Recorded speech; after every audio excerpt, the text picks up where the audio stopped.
Hello friends, ఒకరోజు ఒక కాకి అడవిలో స్వేచ్ఛగా ఎగురుతూ ఉంది. అది చాలా సంతోషంగా ఉంది. కానీ ఒకరోజు అది నీటిలో ఉన్న హంసను చూసింది. హంసను చూసి కాకి, ఆహా, హంస ఎంత తెల్లగా అందంగా ఉంది. నేను నల్లగా అస్సలు బాగాలేను. ఇప్పటి వరకు నేను ఇంత అందమైన పక్షిని ఎప్పుడూ చూడలేదు. బహుశా ఇదే ప్రపంచంలో అత్యంత సంతోషంగా ఉండే పక్షి కావచ్చు అని తనలో తనే అనుకుని హంస దగ్గరకు వెళ్ళి తను అనుకున్నదంతా చెప్తుంది. హంస ఇదంతా విని, నేను కూడా చిలుకను చూడనంత వరకు నీలాగే అనుకున్నాను. కానీ నువ్వు చిలుకను ఎప్పుడైనా చూసావా? ఎంత అందంగా ఉంటుందో. దానికి 2 కలర్స్ ఉంటాయి.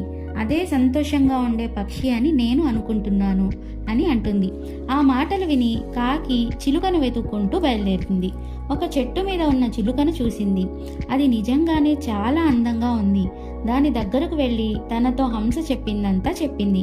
అప్పుడు చిలుక ఏమనిందంటే, నేను అలాగే అనుకునేదాన్ని, కానీ నేనొక రోజు నెమలిని చూశాను. 1, 2 కాదు, నెమలి ఈకల మీద చాలా రంగులు ఉంటాయి. నాకు తెలిసి నెమలి కంటే సంతోషంగా ఉండే పక్షి ఈ ప్రపంచంలోనే ఉండదు అని అంటుంది. ఇదంతా విని కాకి నెమలిని వెతుకుతూ వెళ్తుంది. అప్పుడు ఒక పక్షుల సంక్షేమ నిలయంలో నెమలి కనిపిస్తుంది. కాకి నెమలిని చూసి ఆశ్చర్యపోతుంది. అంత అందమైన పక్షిని తాను ఇప్పటి వరకు ఎక్కడా చూడలేదు. నెమలి పింఛం మీద బ్లూ, గ్రీన్, పర్పుల్ ఇలా చాలా రంగులు ఉన్నాయి. ఎండలో వెళుతుంటే ఆ రంగులన్నీ మెరిసిపోతున్నాయి. కానీ నెమలి ఒక బోన్ లాంటి దాంట్లో ఉంది.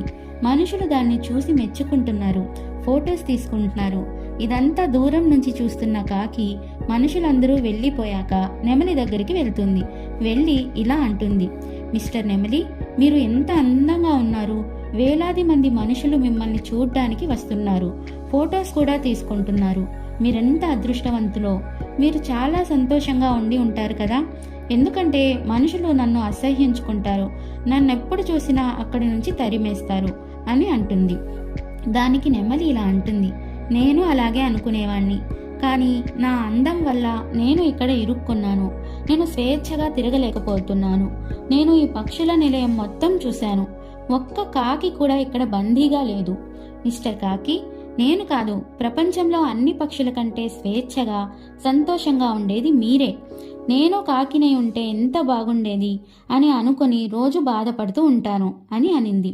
ఇది విన్న తర్వాత కాకికి బాగా తెలిసొచ్చింది తన లైఫ్ ఎంత స్వేచ్ఛగా సంతోషంగా ఉందో అని.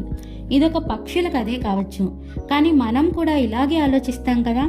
సోషల్ మీడియాలో వేరొకరి జీవితాన్ని చూసి వారెంత అందంగా ఆనందంగా ఉన్నారో అనుకుంటాము. మనం కూడా అంత అందంగా ఉంటే ఎంత బాగుంటుంది, మన లైఫ్ కూడా అంత లగ్జరియస్గా ఉంటే ఎంత బాగుంటుంది అని కంపేర్ చేసుకుంటూ ఉంటాము. దీనివల్ల ఎప్పుడూ నిరాశలో ఉంటాం తప్పితే సంతోషంగా ఉండలేము. చూడండి, ప్రపంచంలో ఎవరో ఒకరు మీకంటే ఎక్కువ అందంగా, ఎక్కువ ఆనందంగా, ఎక్కువ ధనవంతులుగా ఉంటారు. కంపారిజన్స్ అనే ఈ ఆటలో ప్రపంచంలో ఏ వ్యక్తి గెలవలేడు.